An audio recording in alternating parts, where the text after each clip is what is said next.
Have you ever wondered why so many women, bright, kind, capable, reach adulthood feeling invisible, exhausted, or quietly resentful? Why they follow the rules, meet expectations, and still feel like something essential is missing? Carl Jung might say, it's because they were never taught to be whole. They were taught to be good. The good girl is not just a cultural ideal, it's a persona. A carefully constructed identity shaped to please, to blend in, to meet the expectations of others while burying the authentic self. Jung described the persona as the mask we wear in public, a necessary social function, but a dangerous one when we mistake it for who we really are. From childhood, many girls are rewarded not for being curious, assertive, or bold, but for being quiet, obedient, and pleasing. Every time a girl swallows her anger, hides her ambition, or apologizes for taking up space, the persona grows stronger, and the real self retreats further.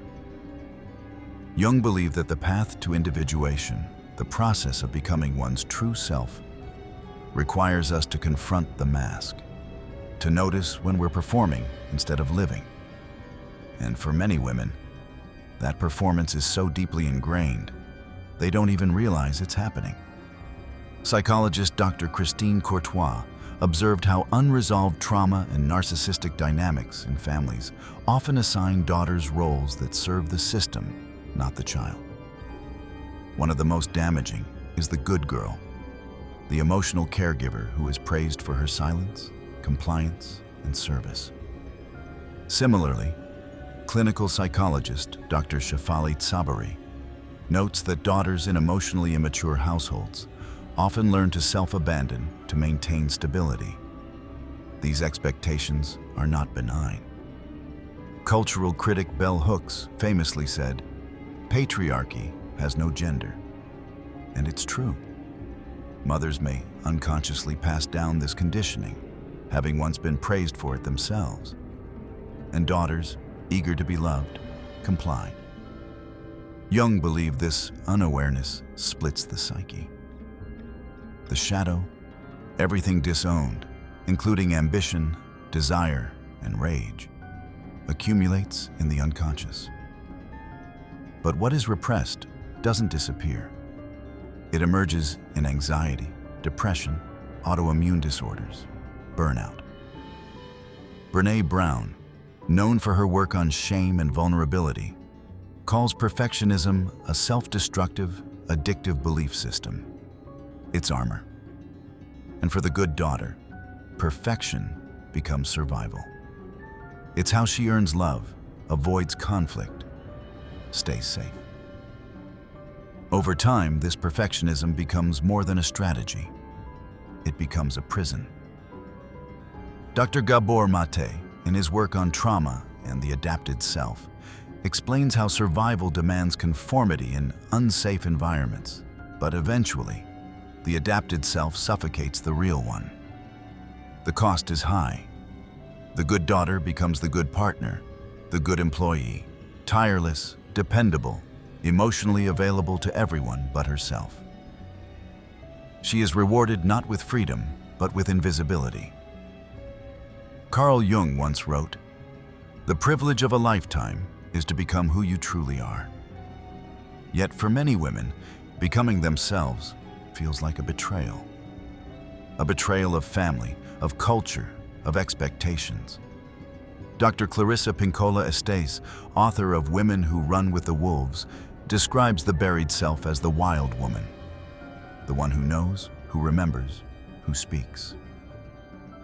Reclaiming her isn't rebellion, it's resurrection. Religion and media have reinforced this mask. Silent saints, pure martyrs, perfect princesses. These stories shape generations. Girls learn that obedience earns protection, sacrifice brings virtue, and silence is sacred.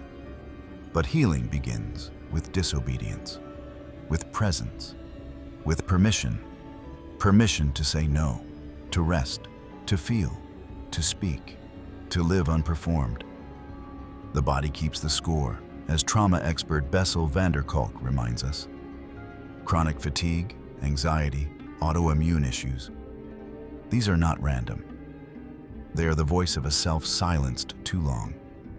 So ask yourself again, who are you when you're not trying to be good? Carl Jung's concept of individuation is not about becoming perfect, but about becoming whole, integrating the shadow, peeling off the persona, returning to the self that always existed beneath the mask. And this return, as Audre Lorde wrote, is not indulgence, it's self-preservation. And in a world that profits from your silence, it is a radical act. The world doesn't need more good girls. It needs whole women. Women who speak, create, protect, and lead. Women who take up space. To move toward wholeness is to challenge centuries of conditioning, to honor your anger as sacred, to reconnect with desire without guilt, to rest without apology, to speak even when your voice trembles. It's not about rejecting your family or culture, but about reclaiming your soul. It's about asking what you need, not what others want from you. It's about stepping into the fullness of your being, knowing that your worth is inherent, not earned. So if you've felt lost, small, or unseen, this is your invitation. To begin the journey back to yourself, not the self that performs, but the one that breathes, aches, and dreams.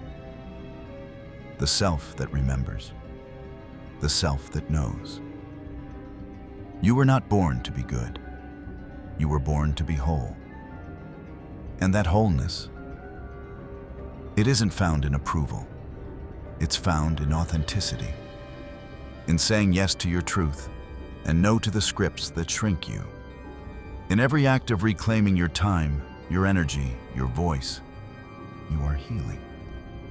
Not just for yourself, but for every woman who came before you, and every girl who's watching you now. Because when one woman steps out from behind the mask, she lights the way for others.